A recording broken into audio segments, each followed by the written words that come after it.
आपके भीतर सामर्थ्य है कि सबसे मुश्किल चुनौतियों पर भी आप जयवंत हो जाएं। जिंदगी आपको कहां पर ले जाती अगर डर की कोई बात ही नहीं होती?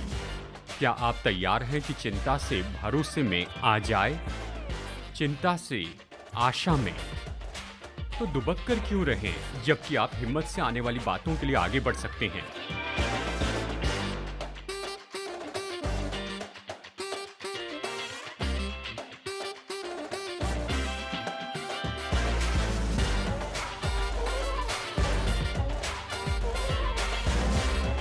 ये समय है कि डर से निकलकर मत डर में आए।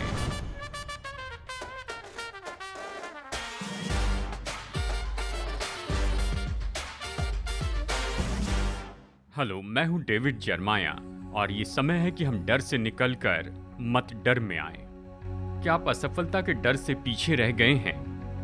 क्या आप भूतकाल की असफलता को वर्तमान के निर्णय और भविष्य के मौके पर असर डालने देते हैं? तो आप अकेले नहीं हैं। बहुत से लोगों के लिए असफलता का डर मानो अपाहिज करने वाला है। परमेश्वर जो चाहते हैं कि हम ऐसा जीवन जिए, उस जीवन को जीने से यह हमें रोक देता है। और यह ऐसा डर है जिसने बाइबल के बहुत बड़े बड़े लोगों को अपाहिज कर रखा था। तो आज जैसे हम अपनी सीरीज में आगे बढ़ रहे हैं जिसका नाम है आप किससे डरते हैं, हम पुराने नियम के एक बड़े हीरो को देखेंगे। और जब हम देखेंगे कि परमेश्वर ने उसे कैसे उत्तर दिया, तो हम बड़ी बात सीख सकते हैं। तो बने रहिए जैसे हम देख रहे हैं हार, असफलता का डर, आज यहाँ दिशा परिवर्तन में। वो व्यक्ति जो कि असफलता के डर से ग्रसित होता है, वो तो बहुत ज्यादा असफल होने की संभावना को ही सोचते रहता है और चुनाव करता है कि जोखिम भी न उठाए। मैं ऐसे लोगों को जानता हूं और शायद आप भी, जो असफल होने से इतने डरते हैं कि सफल ही नहीं हो पाते। सच में बाइबल में 200 से भी ज्यादा लोगों के बारे में बताया गया है जिनके बारे में कहा गया कि वे डर गए थे। और मैं सामान्य लोगों के बारे में नहीं कह रहा हूं, मैं कह रहा हूं बाइबल में मुख्य लोगों के बारे में। असफलता का डर बाइबल में खास करके वो दिखाता है, और इसे हम इस तरह कहते हैं कि ये कॉल नैरेटिव्स हैं इस बाइबल में। जानता हूं नया शब्द है और इसका अर्थ भी आपको बताता हूं। अ कॉल नैरेटिव ये तो वचन का एक भाग है जिसमें परमेश्वर एक व्यक्ति को बुलाते हैं कि वो एक विशेष काम करे या कोई विशेष काम स्वीकार कर ले, और इसलिए वो इन वचन भाग को कहते हैं कॉल नैरेटिव्स, परमेश्वर की बुलाहट के नैरेटिव्स। और ऐसे बहुत से विशेष हैं और खास करके पुराने नियम में। कॉल नैरेटिव में जो होता है यह हमेशा एक जैसे ही होता है। ये कुछ इस तरह से होता है, यानी मुलाकात होती है परमेश्वर और इस व्यक्ति की, और ये किसी आत्मिक जगह पर नहीं होती लेकिन रोजमर्रा के जीवन में होती है। उदाहरण के लिए ये मूसा के साथ हुआ जब वो भेड़ चरा रहा था, और गिदोन के साथ हुआ जब वो गेहूं झाड़ रहा था। और ये अचानक हुआ, पहले कोई नोटिस नहीं दी गई। अचानक किसी जगह से परमेश्वर इस व्यक्ति से बातें करते हैं और उन्हें किसी खास काम के लिए बुलाहट देते हैं, और फिर उस बुलाहट का अनुकरण किया जाता है। और अक्सर ये होता है जिस व्यक्ति को बुलाया गया वो इस बुलाहट पर सवाल उठाता है। वो हर कारण बताते हैं कि क्यों, कि परमेश्वर ने जिस काम के लिए बुलाया उसके लिए ये सही व्यक्ति नहीं है। क्या आप सहमत हैं? चलिए मैं आपको कुछ उदाहरण देता हूं। परमेश्वर ने मूसा को बुलाया था कि अपने इस्राएली लोगों की जो मिस्र के गुलामी में थे उनकी अगुवाई करे। जब परमेश्वर ने मूसा को ऐसे करने के लिए बुलाया तो मूसा ने ये उत्तर दिया, निर्गमन 3:11 और 4:10, मैं कौन हूं जो फिरौन के पास जाऊं और इसराइलियों को मिस्र से निकाल ले आऊं? हे मेरे प्रभु, मैं बोलने में निपुण नहीं, न तो पहले था और न जब से तू अपने दास से बातें करने लगा। मैं मुंह और जीभ का भद्दा हूं, वो कहता है। प्रभु तूने गलत व्यक्ति को चुना है, मैं सही व्यक्ति नहीं हूं। ये गिदौन के साथ हुआ। बाइबल बताती है कि परमेश्वर ने गिदौन को बुलाया कि वो वहां मिद्यानियों के विरुद्ध में जाए और इस्राएल के शत्रुओं से युद्ध में जीतता जाए। जब परमेश्वर ने गिदौन को बुलाया तो उसने ये उत्तर दिया, न्यायियों 6:15, हे मेरे प्रभु, बिनती सुन, मैं इस्राएल को कैसे छुड़ाऊं? देख, मेरा कुल मनुष्य में सबसे कंगाल है, फिर मैं अपने पिता के घराने में सबसे छोटा हूं। प्रभु तूने गलत व्यक्ति को चुना। और फिर जो मेरा नाम है यिर्मयाह, परमेश्वर ने यिर्मयाह को भविष्यवक्ता होने के लिए बुलाया, तो देखिए उसने क्या उत्तर दिया। वो कहता है, तब मैंने कहा, हाय प्रभु यहोवा, देख मैं तो बोलना भी नहीं जानता, क्योंकि मैं लड़का ही हूँ। प्रभु मेरी उम्र कम है। प्रभु के सामने बहाने के रूप में वो इसका उपयोग करता है। इनमें से हर एक कहानी ये हमें अवसर देती है कि हम देख सके कि कैसे परमेश्वर हमारे डर और हमारी कमजोरी को उत्तर देते हैं। और कहीं पर परमेश्वर के दास जो डरते हैं, उनके बारे में परमेश्वर की परवाह तो इससे बढ़कर नहीं दिखती है, जैसे यहोशू में देखी है कि मूसा की मृत्यु के बाद वो इस्राएली लोगों की अगुवाई करे। वचन के इस भाग में जो कि यहोशू अध्याय 1 में हमें दिया गया है, वो सारे अलग सिद्धांत जो कि दूसरे कॉल नैरेटिव्स में बताए गए हैं, ये एक साथ आते हैं क्रमबद्ध कदम ब कदम की कार्यनीति में हमारे जीवन में असफलता के डर के साथ निपटने के लिए। अब चलिए यहोशू के कहानी का सारांश बताता हूँ। हम इसे बदलाव का वचन भाग कहते हैं। देखिए, अब बदलाव हो रहा था मूसा से यहाँ यहोशू में। यहोशू अध्याय 1 में मूसा के बारे में बताया है, अब ये यहोशू के बारे में होगा। सच में यहोशू अध्याय 1 का पहला वचन इस तरह से कहता है, यहोवा के दास मूसा की मृत्यु के बाद यहोवा ने अपने सेवक यहोशू से कहा, मेरा दास मूसा मर गया है। परमेश्वर यहोशू के पास आया और उसने यहोशू से कहा कि तू जानता है मूसा मर गया है और तुम सोच रहे होगे उसकी जगह कौन लेगा, तो मैं ये घोषित करना चाहता हूं कि मैंने तुम्हें चुन लिया है। यहोशू, तुम ही वो हो कि मूसा के जैसे इस्राएली लोगों की तुम अगुवाई करोगे। अब ये तो इस मनुष्य यहोशू के लिए बहुत ही अद्भुत समय था। अब इस बात की महानता को समझने के लिए आपको मूसा की महानता समझनी होगी। मूसा तो अब तक जिए सभी मनुष्यों में सबसे महान था। यहूदी लोग जिस तरह से अब्राहम का आदर करते हैं, वैसे उसका भी आदर करते हैं। मूसा ने ही इस्राएली लोगों को मिस्र की बंधुआई से बाहर निकाला था। बाइबल हमें बताती है कि मूसा का परमेश्वर के साथ इतना करीबी संबंध था जैसे और किसी मनुष्य का नहीं था। निर्गमन 33:11 कहता है, यहोवा मूसा से इस प्रकार आमने सामने बात करता था जिस प्रकार कोई अपने मित्र से बातें करे।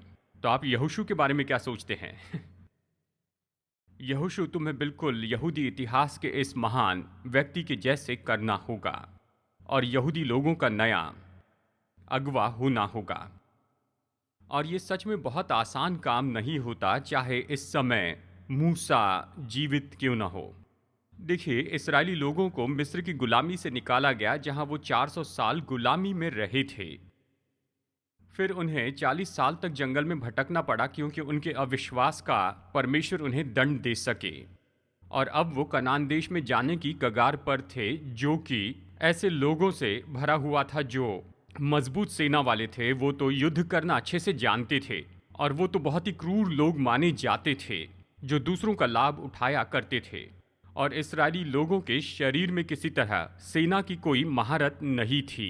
उन्होंने जंगल में थोड़ी बहुत लड़ाइयाँ तो लड़ी थी, पर कनानियों के विरुद्ध में लड़ने के लिए वो पूरी तरह से तैयार नहीं थे। और कनान से उन्हें ये खबर मिली थी कि कनान के जो लोग हैं वो तो कद में और बल में बहुत बड़े हैं। अब देखिए, बाइबल में इस समय तक ये एकमात्र जगह है जहां पर हम किसी तरह की कोई सेना के बारे में पढ़ते हैं। यहोशू 17:16 कहता है, उन नगरों में रहने वाले, तराई में रहने वाले जितने कनानी थे, उनके पास लोहे के रथ हैं।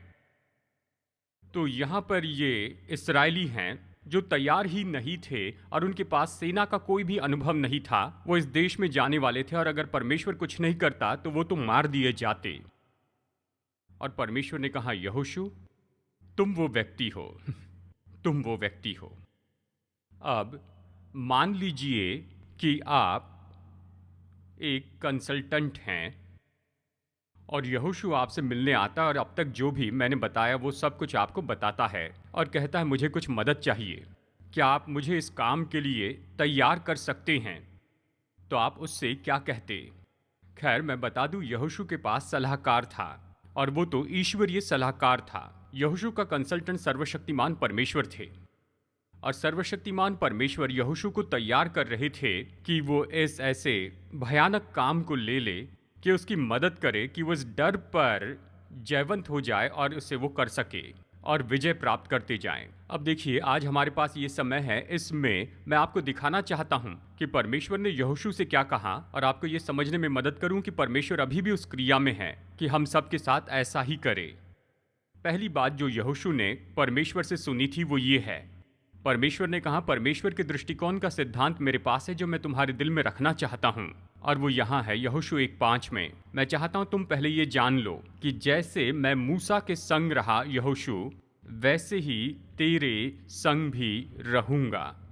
जब यहोशू ने इन शब्दों को सुना तो ये उसके लिए अद्भुत पल होगा, क्योंकि जैसे हम देखते हैं यहोशू तो मूसा का सहायक था, वो उसके साथ चलता था, उसकी पूरी यात्रा में वो उसके संग में रहा और अवश्य उसने परमेश्वर को महान काम करते देखा जो उसने मूसा के द्वारा किए, और वो मूसा के संग संग रहा।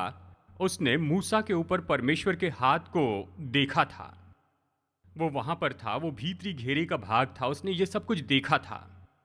और अब वो अपनी चुनौतियों का सामना करता है। पहली बात, परमेश्वर उससे ये कहते हैं, जवान मैं चाहता हूं तुम जान लो, जैसे मैं तुम्हारे बॉस के साथ था वैसे तुम्हारे संग रहूंगा, तुम भरोसा रखो।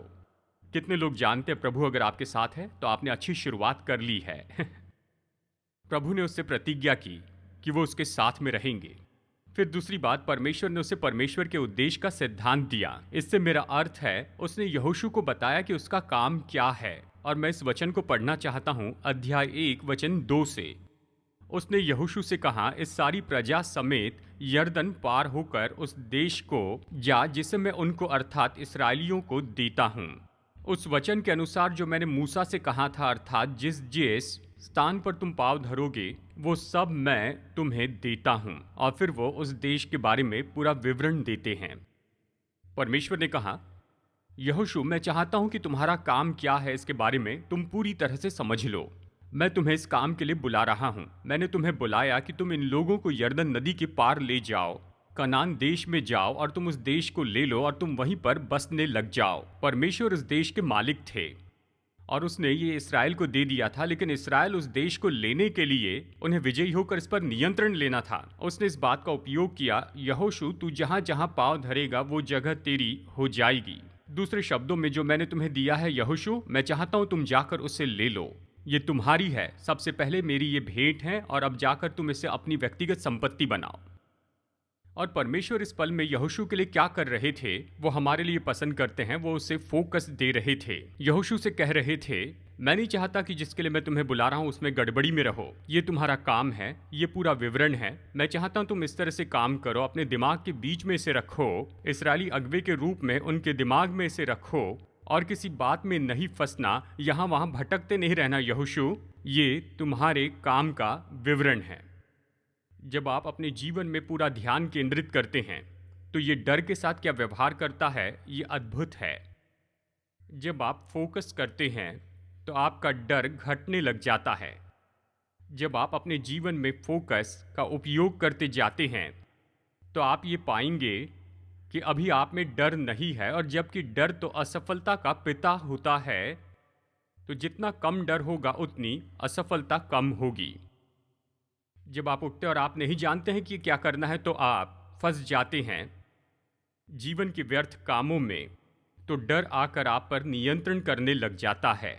लेकिन जब आप प्रतिदिन उठते हैं, जानते हैं परमेश्वर ने आपको किसी काम के लिए बुलाया है, आप उसे जानते हैं, उस पर गौर करने लगते हैं, तो आपके दिल में कुछ होने लग जाता है।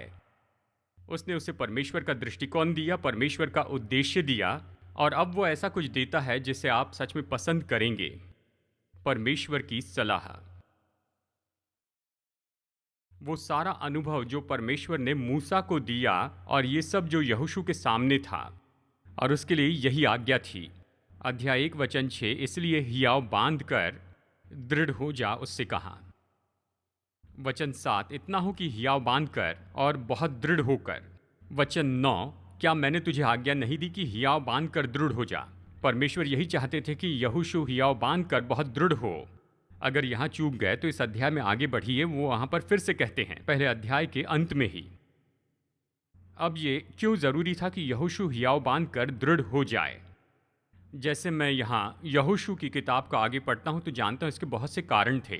केवल वही कारण नहीं जो हमने पहले ही देख लिए उसके स्थान के बारे में, कि वो इस महान अगवे के बाद में अगवा बना, लेकिन परमेश्वर यहोशू से कुछ अलग ही तरह के काम करवाना चाहते थे। क्या आप कल्पना कर सकते हो, यहोशू अपने सेना के सामने आता है जब वो यरीहो पर हमला करने ही वाले थे, और वो उनसे कहता है, देखो हम लोग यही तो करने वाले हैं, हर दिन नगर के चक्कर काटेंगे, इस हफ्ते और आखिरी दिन हम इसके साथ चक्कर काटेंगे, फिर नरसिंगे फूकेंगे और शहरपनाह गिरेगी, क्या तुम तैयार हो? क्या कहा? और फिर अनुशासन की भी समस्या यहोशू को हुई। खेमे में पाप था, उससे निपटना पड़ा। यहोशू की पूरी किताब में एक के बाद एक बहुत से कारण हैं कि अगर वो हियाव बांधकर दृढ़ नहीं होता तो वो कभी ये काम नहीं कर सकता था। और परमेश्वर उससे कह रहे थे, यहोशू मैं चाहता हूं तुम हियाव बांधो और तुम बहुत दृढ़ हो जाओ। फिर हमें बताया गया कि परमेश्वर ने यहोशू को परमेश्वर की प्राथमिकता दी। आज मैंने जो भी कहा, अगर उसमें से आप कुछ भी नहीं समझ पाए और आपके जीवन में डर की चुनौती है, तो मैं आशा करता हूं कम से कम आप इसे ले लीजिए।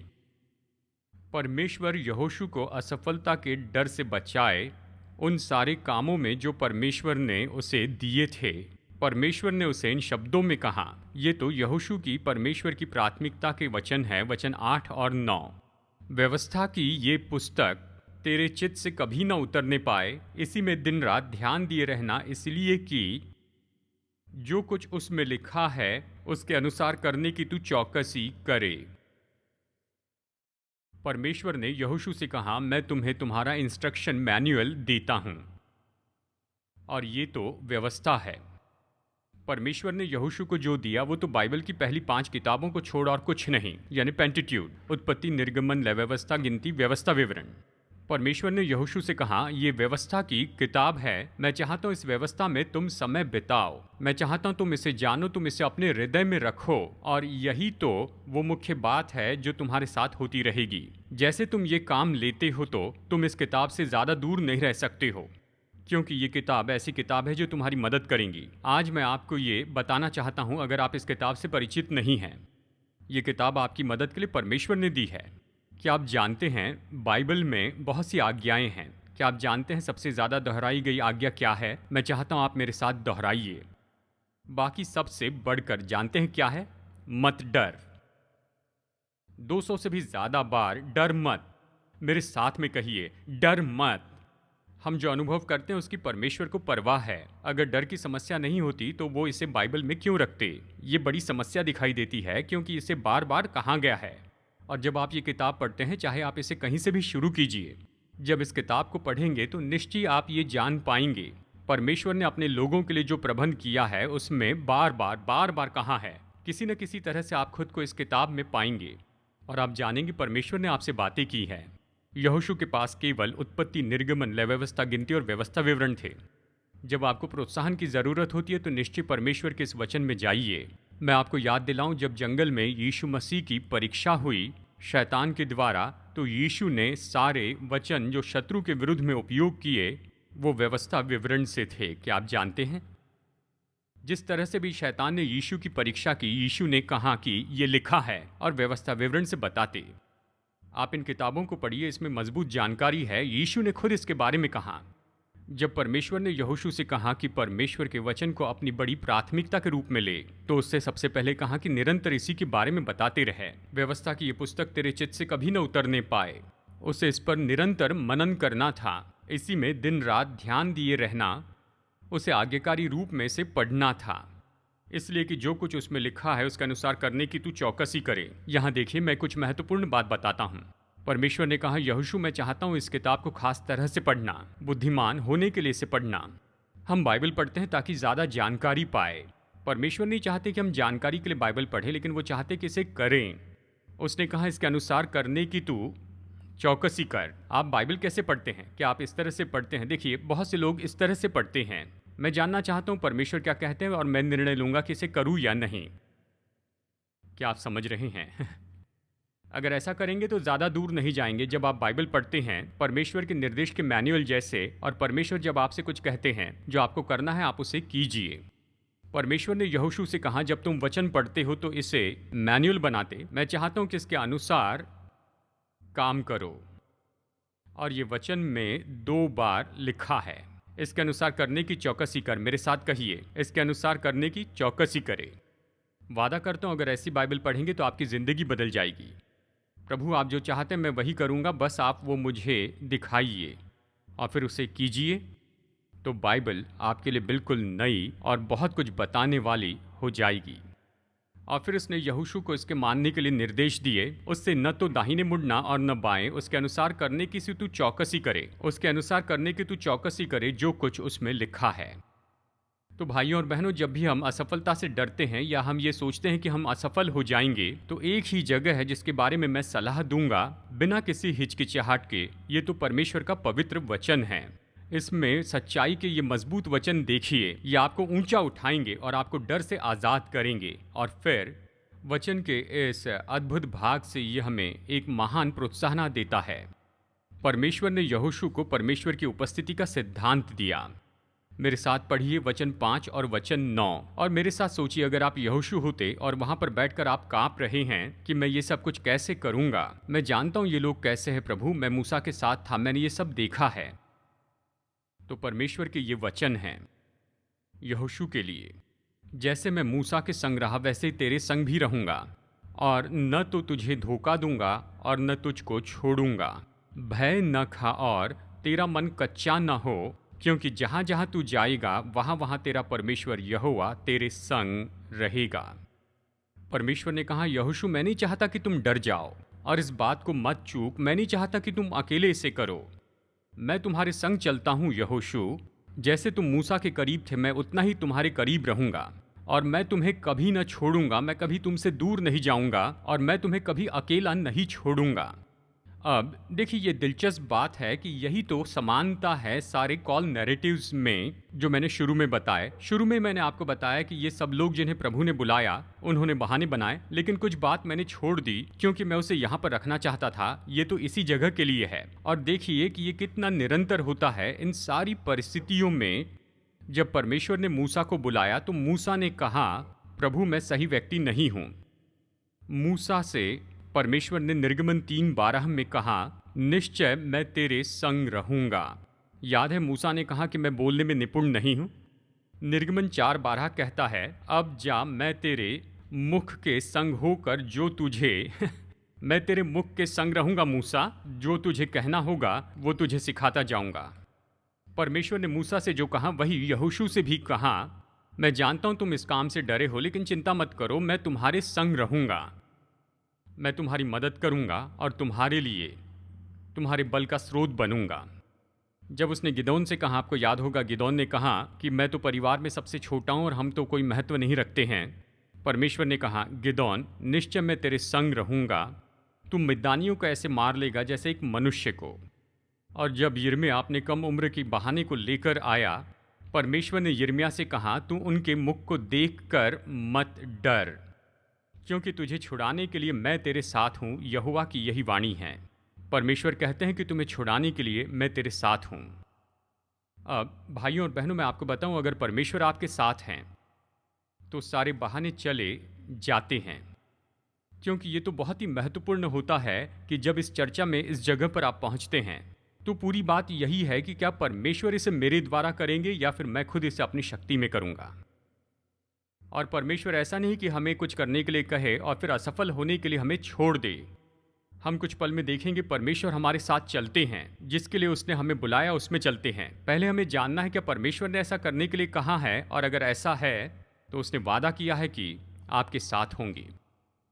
परमेश्वर की उपस्थिति का सिद्धांत। और फिर परमेश्वर एक अंतिम प्रतिज्ञा करते हैं, और ये तो मानो यात्रा के बिल्कुल अंत में सबसे उत्तम चीज है। वचन 5 और 8 परमेश्वर यहोशू को परमेश्वर की संपन्नता का सिद्धांत देते हैं। तेरे जीवन भर कोई तेरे सामने ठहर न सकेगा, कोई भी, क्योंकि ऐसा ही करने से तेरे सब काम सफल होंगे और तू प्रभावशाली होगा या सफलता पाएगा। परमेश्वर यहोशू से ये कहते हैं, वो ये कहते हैं कि यहोशू मैंने जो कहा वो करोगे तो, अगर तुम मुझे अपना स्रोत होने दोगे और तुम हियाव बांध कर दृढ़ होकर बाहर जाओगे और मेरे वचन के प्रति आज्ञाकारी के रूप में इसे करोगे, तो मैं तुम्हारे संग रहूंगा। और जब मैं तुम्हारे संग रहूंगा तो कोई तुम्हारे विरुद्ध में खड़ा नहीं रह पाएगा, कोई भी तुम्हें नीचे नहीं गिरा पाएगा, और तुम सफल होंगे और तुम संपन्न हो जाओगे। सफलता और संपन्नता से उसका क्या अर्थ है?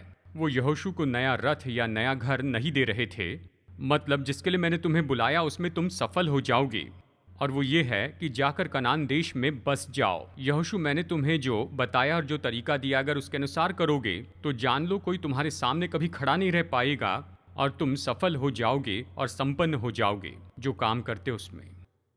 परमेश्वर प्रतिज्ञा करते हैं कि हर एक परिस्थिति में मैं तुम्हारे संग रहूंगा। और अगर वो आपको और मुझे किसी भी काम के लिए बुलाते हैं, चाहे वो मुश्किल हो या आसान हो, चाहे ये चुनौती पास की हो या फिर दूर की हो, अगर परमेश्वर ने आपको बुलाया तो उसका ये कर्तव्य है कि आपकी मदद करें। और मैं आपको ये बताना चाहता हूँ, इतने साल में उसने मुझे कभी असफल नहीं किया। चलिए इस तरह से मैं आपको बताता हूँ, मुझे कहने दीजिए। अगर आप वही करेंगे जिसके लिए परमेश्वर ने आपको बुलाया है तो गौर से सुनिए, वो हमेशा आएंगे। जब ज़रूरत हो वो प्रकट होंगे, वो आपके संग होंगे, ना आपको कभी छोड़ेंगे ना कभी त्यागेंगे। आप भरोसा रखिए, इससे बड़ा रोमांच और कुछ भी नहीं कि परमेश्वर ने जिसके लिए बुलाया उसे करते चले जाएं और बस राह देखिए कि वो कैसे प्रकट होंगे और आपकी मदद करेंगे। आप में से कुछ लोगों को ये संदेश सुनना है क्योंकि आप बैठे हैं अपने आराम के क्षेत्र में, आप राह देख रहे हैं, मुझे पता नहीं किसके लिए। प्रभु के पास आपके जीवन की योजना है और निश्चय वो कुछ करना चाहते हैं। शायद वो आसान हो या फिर मुश्किल हो, लेकिन प्रभु अगर उसमें हैं तो विश्वास से कदम बढ़ाइए, इसे कीजिए और भरोसा रखिए। अगर परमेश्वर आपको मदद करना नहीं चाहते हैं तो कुछ करने के लिए नहीं कहेंगे, वो आपके साथ रहेंगे। तो यही हमारा सबसे मुख्य वचन है। हम इसे एक साथ पढ़ेंगे। क्या आप तैयार हैं? हफ्ते के लिए आपका मेमोरी वर्स है। आइए इसे एक साथ पढ़ते हैं। मत डर, क्योंकि मैं तेरे संग हूँ। इधर उधर मत ताक, क्योंकि मैं तेरा परमेश्वर हूँ। मैं तुझे दृढ़ करूँगा और तेरी सहायता करूँगा। अपने धर्म में दाहिने हाथ से मैं तुझे संभाले रहूँगा। परमेश्वर ही काफ़ी है जिसके लिए उसने हमें बुलाया है। और अगर आज आप यहाँ पर हैं और जीवन में डर का सामना कर रहे हैं, असफलता का डर, ये बात का डर कि आप कदम बढ़ाएंगे तो इसे पूरा नहीं कर पाएंगे, तो सबसे महत्वपूर्ण सवाल ये है, क्या परमेश्वर इसमें है? अगर परमेश्वर इसमें है और उसने आपको यही करने के लिए कहा है तो आगे बढ़िए भरोसे के साथ में। परमेश्वर आपको ऐसा काम करने के लिए नहीं बुलाएंगे जिसके लिए वो आपको सामर्थ्य न दे। और ये इस किताब के अधिकार पर ही कह रहा हूं।